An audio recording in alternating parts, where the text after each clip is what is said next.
وارزقنا اجتنابه اللهم وفقنا لما تحب وترضى وتقبل منا فإنك خير المتقبلين آمین یا رب العالمین۔ معزز حاضرین اور محترم خواتین، السلام علیکم ورحمۃ اللہ وبرکاتہ۔ ابھی عزیزم عاقب سعید صاحب نے بھی نظریہ پاکستان کی بات کی۔ یہ نظریہ پاکستان فی الواقع کوئی شے تھی بھی یا نہیں؟ کیا ایسے ہی اسے گھڑ لیا گیا ہے یا اس کی کوئی حقیقت ہے؟ اس پر جیسا کہ انہوں نے کہا ایک کنٹروورسی کافی طویل عرصے سے ہمارے ہاں پیدا کر دی گئی۔ خلط مبحث پیدا ہو جائے تو ایک بات کتنی ہی یقینی ہو، اس پر یقین میں ذوف پیدا ہو جاتا ہے۔ ان حالات میں ضرورت ہے اس بات کی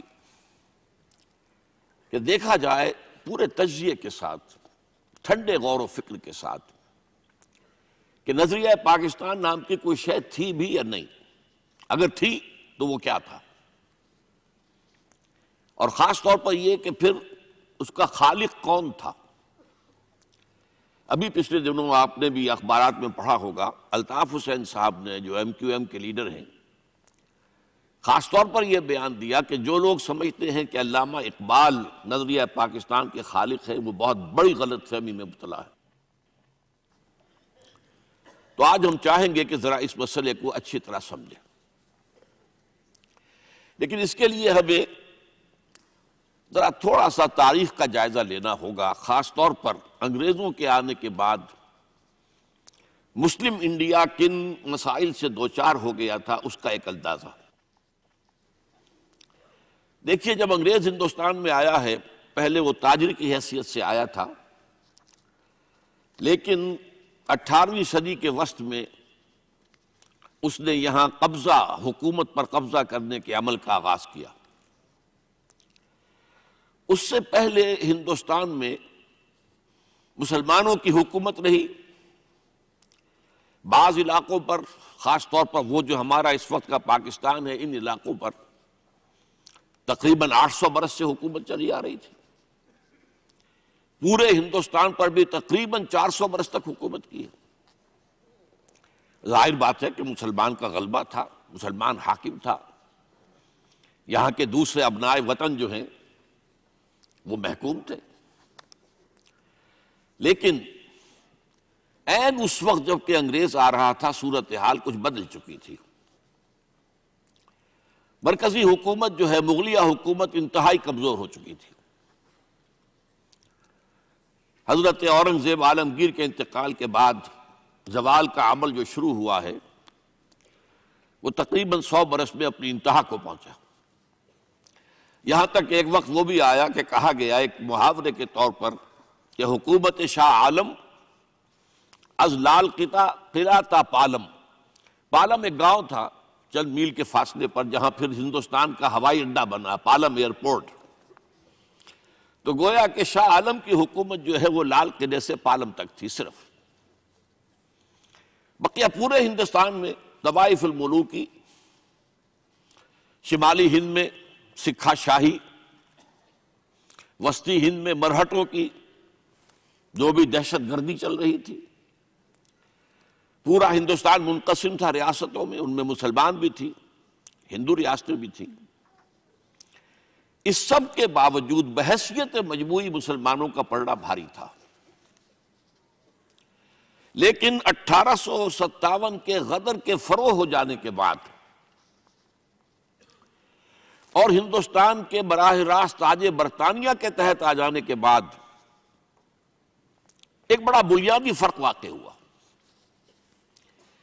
اس سے پہلے شمشیر و سنا کا معاملہ چل رہا تھا، تو گئے گزرے حالات میں بھی مسلمان کا پلڑا بھاری تھا۔ اب جیسے کہ ایک وائسرائے کا قول مشہور ہے، will you be governed by sword or by pen؟ تاج برطانیہ کے تحت حکومت شروع ہوئی قلم کے ذریعے سے، رول آف لا۔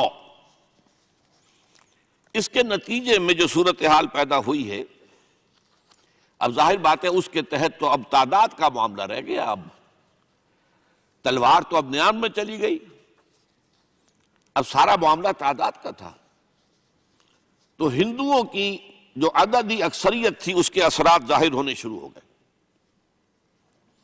اور مسلمانوں میں ایک خفیف سا خوف پیدا ہونا شروع ہوا کہ یہ جن پر ہم نے تقریباً 800 برس حکومت کی ہے اب یہ ہم سے انتقام لیں گے۔ اس پر مستزاد ایک بڑا عجیب فینومینن ہے، اس پر میں چاہتا ہوں کہ آپ توجہ سے غور فرمائیں۔ انگریزی حکومت جب یہاں آئی ہے تو جو رد عمل تھا یہاں کے مسلمانوں اور ہندوؤں کا، اس میں فرق تھا۔ پہلی بات تو یہ کہ ہندو پہلے بھی غلام تھا، اب بھی غلام ہو گیا۔ اس کے لیے معاملہ کوئی نیا نہیں تھا، چینج آف ماسٹرز۔ پہلے حاکم مسلمان تھے، وہ محکوم تھا، اب حاکم انگریز ہو گیا، وہ محکوم ہو گیا، لیکن اس کے لہٰذا اس کے لیے کوئی سائیکولوجیکل شوق نہیں تھا، کوئی بڑا صدمہ نہیں تھا، کوئی بہت رنج اور غم اور الم کی بات نہیں تھی۔ اس کے برعکس مسلمان ابھی تخت حکومت سے اتار کر زمین پر کھڑے کیے گئے تھے، انہیں تو اپنی جو سابقہ کیفیت ہے وہ ابھی یاد تھی۔ یہی وجہ ہے کہ مسلمانوں کے اندر بغاوت کے جراثیم موجود تھے۔ ابھی انگریز شروع ہی ہوا تھا، بنگال کی طرف سے آ رہا تھا، اس کی آمد جو ہے آگے بڑھ رہی تھی کہ عظیم تحریک شروع ہوئی، شہیدین کی تحریک، سید احمد بریلوی رحمۃ اللہ علیہ اور شاہ اسماعیل شہید رحمۃ اللہ علیہ۔ ان کا نقشہ یہ تھا کہ پہلے شمالی ہند کو سکھا شاہی سے نجات دلا لیں، پھر وہاں سے، اور چونکہ ہنٹر لینڈ جو ہوگا وہ مسلمانوں عالم اسلام کے ساتھ پھر مسلسل ہوگا، متصل ہوگا، تو ادھر سے آ کر پھر ہندوستان کو اثر نو ہندوؤں کے غلبے سے بھی اور انگریزوں کے غلبے سے بھی نجات دلائی جائے، اور اس کا جو سٹیٹس دارالاسلام کا چلا آ رہا تھا اسے دوبارہ قائم کیا جائے۔ اگرچہ یہ تحریک 1831 میں شہادت گاہ بالا کوٹ میں ختم ہو گئی بہت بظاہر، لیکن اس کے باقیات و صالحات، اس کے اثرات بہت عرصے تک، تقریباً 1 صدی تک چلتے رہے۔ چنانچہ بے شمار علماء نے پھانسیاں جو ہیں ان کی سزائیں پائیں، مولانا جعفر تھانیسری جیسے لوگ، بے شمار لوگ پھانسی دیے گئے، یا یہ ہے کہ کالا پانی بھیجے گئے، انہوں نے ساری سزائیں جو ہیں قید و بند کی برداشت کی۔ اس کے علاوہ ہندوستان کے شمال مغرب میں ابھی تک وہ جہادی اثرات جو ہیں، تحریک مجاہدین کے باقیات و صالحات، انہوں نے عرصے تک انگریزوں کا ناک میں دم کیے رکھا۔ ساتھ ہی آپ کے علم میں یہ بھی ہوگا، شاید بہت سے لوگ بھول چکے ہوں گے ان واقعات کو، ہندوستان میں جو سب سے آخر میں صوبہ فتح ہوا ہے انگریز کے ہاتھوں پر وہ سندھ تھا، لیکن سندھی مسلمان نے انگریز کے اس حکومت کو ذہناً تسلیم نہیں کیا۔ وہاں بہت بڑی تحریک تھی، ہر تحریک، اس نے مقابلہ کیا ہے، اور یہ 1940s جو ہیں ان کے دوران تک بھی یہ خبریں اخبارات میں پڑھتے تھے، میں بھی اس وقت اخبار پڑھنے کے قابل ہو چکا تھا، کہ آج فلاں ریلوے اسٹیشن کو آگ لگا دی ہروں نے، اور آج فلاں تھانے کو جلا دیا ہے، اور آج فلاں یہ کر دیا ہے، اور یہ جو ہمارے پیر پگاڑا صاحب ہیں ان کے والد صاحب کو پھانسی دی انگریز نے، اور پھر لاش تک نہیں دی، کہیں ان کی قبر کا نشان تک نہیں، اور ان دونوں بھائیوں کو وہ لے گیا انگلستان تاکہ ان کی برین واشنگ کرے اور وہاں کی تہذیب و تمدن کا ان کے اوپر رنگ چڑھائے۔ یہ کیفیات تھی کہ جس کی وجہ سے انگریز کو مسلمانوں سے خوف تھا، اندیشہ تھا کہ یہ مسلمان جو ہے اپنی کھوئی ہوئی حکومت واپس حاصل کرنے کے لیے کوئی بڑے سے بڑا قدم اٹھا دیں گے۔ اور یہ مسئلہ میں ذکر کر دوں کہ اس حد تک تھا کہ 20ویں صدی کے آغاز تک یہ سلسلہ ہمیں علماء کی ان تحریکوں کا ملتا ہے۔ 20ویں صدی کے آغاز میں ریشمی رومال تحریک، حضرت شیخ الہند مولانا محمود حسن دیوبندی رحمۃ اللہ علیہ، وہ ایک عظیم تحریک تھی۔